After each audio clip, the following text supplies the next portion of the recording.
Hello, it's Sam here from Oracle Time, and today I'm getting hands-on with a reissue of a watch that has as much historical pedigree as any timepiece out there, the Hanhart 417ES. You'd be forgiven for not being familiar with the independent German brand, as they tend to fly a little under the radar in the modern watch sphere, so a brief bit of history. Originally established by Johann A. Hanhart in 1882, originally in Switzerland, then moving to Germany later on, Hanhart produced their first chronograph in 1938, powered by their in-house Caliber 40, which proved very popular among German personnel during the war. By the mid-50s, they were producing the first purpose-built pilot's chronograph for German forces in the original 417ES. The criteria provided by the German forces were pretty standard military fare, focusing on three areas: robustness, reliability, and of course legibility. The 417ES delivered this in droves thanks to its solid, in-house Caliber 42, a hand-wound flyback column wheel two-pusher chronograph movement, fuss-free legible design, and rugged 39mm steel case. Only 1,000 were ever produced in steel and bronze cases, and they are now amongst the more collectible German military pieces. Not only does the 417 have military provenance, the watch was also in rotation in Steve McQueen's collection, alongside his more famous Hoya Monaco matte blue dial and Submariner reference 5512. But for now, let's get back to the watch at hand. For this reissue, Hanhart aimed to keep the watch as faithful to the original as possible, with a slight modern update.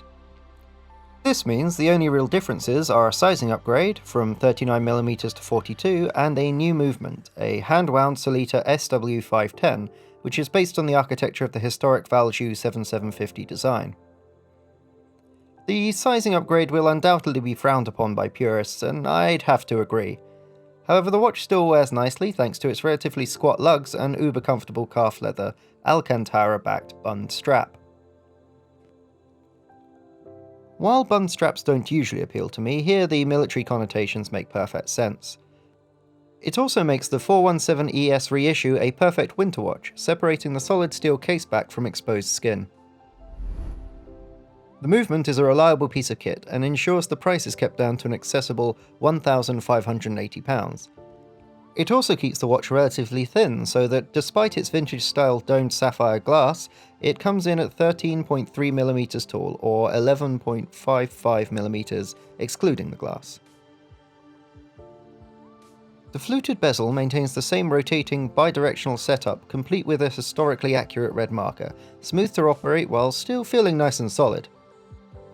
The dial design has buckets of charm, and keeps the traditional Flieger chronograph design of the original. The bicompax layout has two sunken subdials, indicating running seconds and chronograph minutes, with the latter relying on a militaristic arrow-shaped hand. The numerals and pencil hands are generously coated with superluminova, offering an extra level of legibility from the original, while the shockproof printed at 6 o'clock and the Hanhart logo at 12 use the same typeface as the original 50s model. Here we have the watch on a black strap, however dark and light brown leathers are also available. Personally though, I think the black is the natural choice thanks to the finely grained matte black dial. Another point of difference from the original is the reissue's 100-meter water resistance, which is ample considering the aviation heritage. Overall, the watch feels very well put together. The case and caseback are solid, and the chronograph pushers and crown feel purposeful. The attention to detail across the watch is impressive, with the end of the chronograph second hand curved to fit the domed sapphire, and the lume's slight beige tone adding to the vintage feel. The fact that it's non-limited is also great for fans of the brand. I do love minimal watches, but generally in a more elegant way rather than the utilitarian feel here, but as you may have guessed, this watch really appeals to me.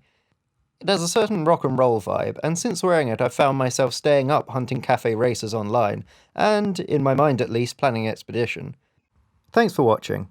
Don't forget to like and subscribe, and let us know in the comments what you think of Hanhart's 417ES reissue.